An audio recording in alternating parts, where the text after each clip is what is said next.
जय हिंद। आज हम लोग जानने वाले हैं भारत में जजों की नियुक्ति कैसे होती है।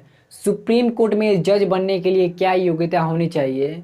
सुप्रीम कोर्ट के जज को कितना वेतन मिलता है, उनका कार्यकाल कितने वर्षों का होता है, उनकी नियुक्ति कौन करता है और उनको कौन सी प्रक्रिया द्वारा हटाया जाता है।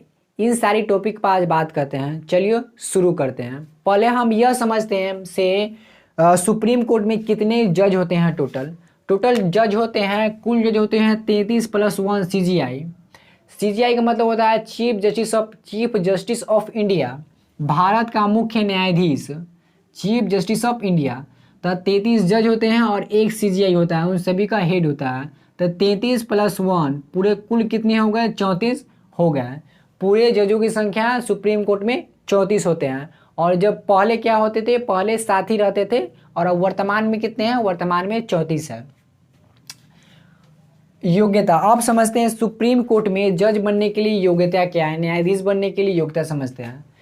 बताया है हाई कोर्ट में 10 साल वकील रहे हो, मतलब योग्यता है। फर्स्ट है वो हाई कोर्ट में 10 साल वकील रहे हो, या हाई कोर्ट में 5 साल जज रहे हो और साथ ही साथ राष्ट्रपति की नज़र में कानून के जानकार होने चाहिए।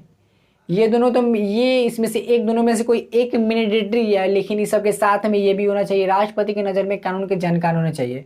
वो अगर ये नहीं होगा तो जितने भी मतलब पूरे भारत में 25 हाई कोर्ट हैं, 25 हाई कोर्ट में बहुत सारे वकील हैं।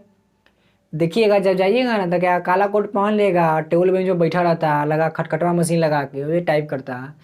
तब तो पता चलेगा से मतलब सारे वकील लोग 10 साल मतलब 10 साल हाई कोर्ट में रह गए हैं, सब बोलेगा नहीं अब मुझे सुप्रीम कोर्ट में जज बनाइए, सब बोल देगा, सीधी सी बात है। इसीलिए कहा गया है राष्ट्रपति की नज़र में कानून के जानकार होने चाहिए। ये 10 वर्ष सब पूरा कर लेगा, 10 वर्ष या 5 वर्ष सब कर लेगा। इसीलिए कहा गया है राष्ट्रपति की नज़र में कानून के जानकार होना चाहिए। अगर कोई बोलता है आज मुझे सुप्रीम कोर्ट में जज बनना है तो सीधे राष्ट्रपति बोल देंगे उसको, आप मेरी नज़र में कानून के जानकार है ही नहीं, बोल देंगे सीधे ना।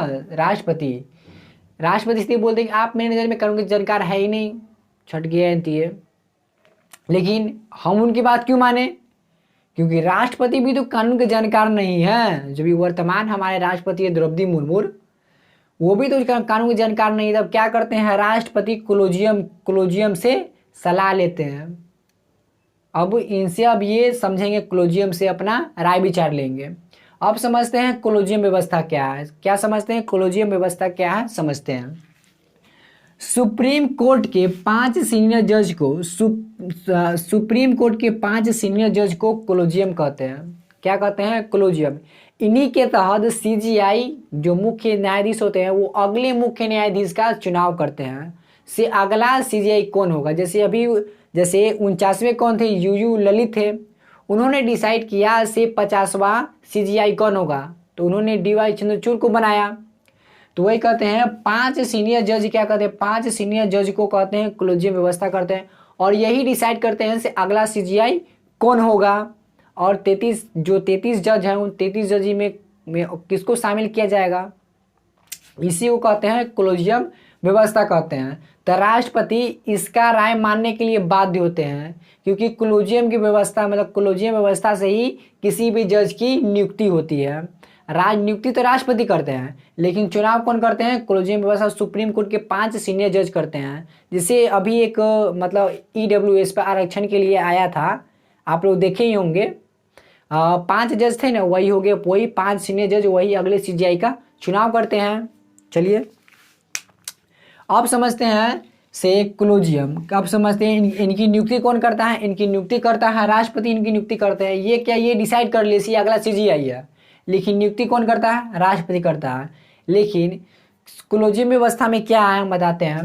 कोलेजियम व्यवस्था में नेपोटिज्म ज़्यादा है, इसमें खानदानवाद है। क्या है, खानदानवाद है। अगर आप किसी जज से पूछिएगा ना, किसी जज से पूछिएगा, बोलिएगा बेटा क्या करता है, बोलेगा डिस्ट्रिक्ट कोर्ट में जज है। बेटी क्या करती है, हाई कोर्ट में जज है। दामाद क्या करता है, हाई कोर्ट में वकील है। बताते हैं पूरे भारत में 5,000 परिवार हैं, उसी में से जज बनते हैं। इसमें नेपोटिज्म है, लेकिन करप्शन नहीं है, दबाव नहीं है, इसमें खानदानवाद है। लेकिन जो हमारे पूर्व प्रधानमंत्री थे डॉक्टर मनमोहन सिंह, जब उनका कार्यकाल खत्म हो रहा था तो उन्होंने एक प्रस्तावना लाया था, न्यायिक नियुक्ति आयोग, जुडिशियल अपॉइंटमेंट कमिटी। इसके तहत क्या था, से मुख्य सीजीआई की नियुक्ति कोलोजियम द्वारा नहीं बल्कि न्यायिक नियुक्ति आयोग द्वारा होता है। आप समझते हैं न्यायिक नियुक्ति आयोग क्या है। तो न्यायिक नियुक्ति आयोग में कहा गया था, आपके सुप्रीम कोर्ट के 2 सीनियर जज होंगे। आप पूरे भारत में से किसी भी यूनिवर्सिटी के प्रोफेसर को उठा के ले आएंगे जो कानून के जानकार हो, 2 उसमें से रहेंगे, और 2 रहेंगे मंत्रियों में से रहेंगे। एक रहेंगे प्रधानमंत्री, दूसरा रहेंगे कानून मंत्री। अब इसमें आपके भी 2 सीनियर जज हैं। उन्होंने बोला से अब पहले 5 से होता था, अब 6। अगर मान लीजिए अगर 6 में से अगर कोई 2 भी अगर ऑब्जेक्शन लगा देता है से सीजीआई बनने के लायक नहीं है तो वो नहीं बनेंगे। तो इसमें क्या होता, अगर ये पर पारित हो जाता, इसमें करप्शन बहुत होता। क्योंकि अगर मानिए इससे अगर सीजीआई अगर बनता तो नेता के हिसाब से काम करता। अब प्रधानमंत्री से बढ़कर कोई है? प्रधानमंत्री अगर उसको बोल देंगे, मतलब प्रोफेसर कोई लाएंगे जो कानून के जानकार हो, कुछ चलेगा इनके सामने। और जो सीनियर जज है वो क्या करेंगे, मुख्य न्यायाधीश तो वो चुन लिए अपनी मर्जी से। इसमें करप्शन बहुत होता। ये इतना बात याद रखिएगा, देश हमेशा रहेगा लेकिन पार्टी हमेशा नहीं रहेगी। ये व्यवस्था बहुत ही खराब थी, न्यायिक नियुक्ति आयोग, और इसे मोदी जी ने पारित करा दिया। मोदी जी ने क्या किया, लोकसभा से राज्यसभा से दोनों से पास करवा लिया और राष्ट्रपति से सिग्नेचर कर दिया। अगर कोई प्रस्तावना को अगर लोकसभा से पास कर दिया जाता है, राज्यसभा से पास कर दिया जाता है और राष्ट्रपति का सिग्नेचर हो जाता है ना, तो पूरे देश को मानने के लिए बाध्य हो जाता है। ये पारित करवा दिया। पारित करने के बाद में लेटर भेजते हैं सुप्रीम कोर्ट को, से अब ये कोलोजियम के तहत नहीं होगा, अब ये न्यायिक नियुक्ति आयोग द्वारा सीजीआई का चुनाव हो गया। तो जब ये सुप्रीम कोर्ट में पहुंचा, वहां के जजों में खलबली मच गई और पारित विधेयक को जो सीजीआई थे उन्होंने फाड़ दिया। क्या किया? फाड़ दिया। बोला I am supreme court of India, यह असंवैधानिक है। सीधे फाड़ दिया। पारित विधेयक लोकसभा से, राज्यसभा से, यहाँ तक कि राष्ट्रपति के साइन भी हो गया। फाड़ दिए इसको, बिल को फाड़ दिए। बोले ये आपका मर्जी नहीं चलेगा, लिमिट में रहिए। मोदी जी का मुंह रहिए गया।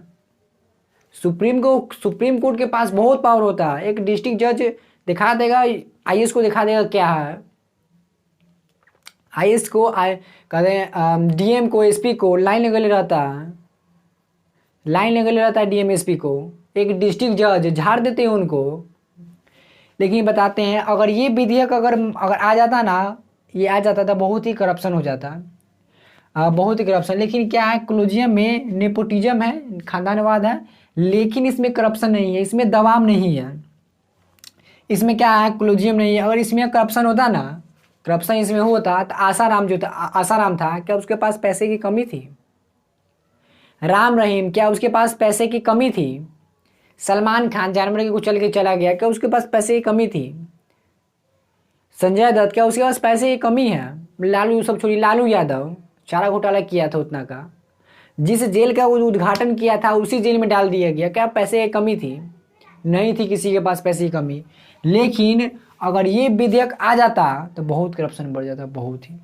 सोचिए, और आपको कान खबर भी नहीं हुई होगी, सीधे फाड़ दिया। बहुत अच्छा किया सुप्रीम कोर्ट में, बहुत पावर होता है। अगर सुप्रीम कोर्ट में अगर जज आता है और उसका अगर केस अगर सुनवाई करने का मन नहीं है तो वो नहीं काम करेगा। आप उसकी सैलरी नहीं काट सकते हैं, बिल्कुल नहीं काट सकते हैं, क्योंकि उसका सैलरी कहाँ से आता है? संचित निधि से आता है। ये कहाँ नहीं डरते, पता है, सीधी सी बात है। आप हटाइएगा, महाभियोग से होता है। आप प्रमोशन कीजिएगा, कोलोजियम द्वारा होता है। सैलरी दीजिएगा, संचित निधि द्वारा आता है। डरते ही नहीं किसी से। जज सिर्फ एक ऐसा है जो किसी से नहीं डरता, डरना भी नहीं चाहिए बिल्कुल। ये कोलोजियम में क्या होता है, मतलब इनका जो होता है ना, मतलब इनका नियुक्ति भी कोलोजियम द्वारा होता है, प्रमोशन भी कोलोजियम द्वारा होता है। इसीलिए इन लोगों का मत अलग ही है। इनका जो बिजली होता है ना, पूरे दिल्ली का लाइट चला जाएगा, लेकिन सुप्रीम कोर्ट का लाइट नहीं जाएगा, राष्ट्रपति भवन का लाइट नहीं जाएगा, सदन का नहीं जाएगा। सबका अपना अपना मतलब इस सब का होता है। अब आते हैं इस पे। इसकी नियुक्ति कौन करता है? इसकी नियुक्ति करता है राष्ट्रपति करता है। कौन करता है इसकी नियुक्ति? राष्ट्रपति करता है। इनका कार्यकाल कितना होता है? इनका कार्यकाल होता है 6 वर्ष का होता है।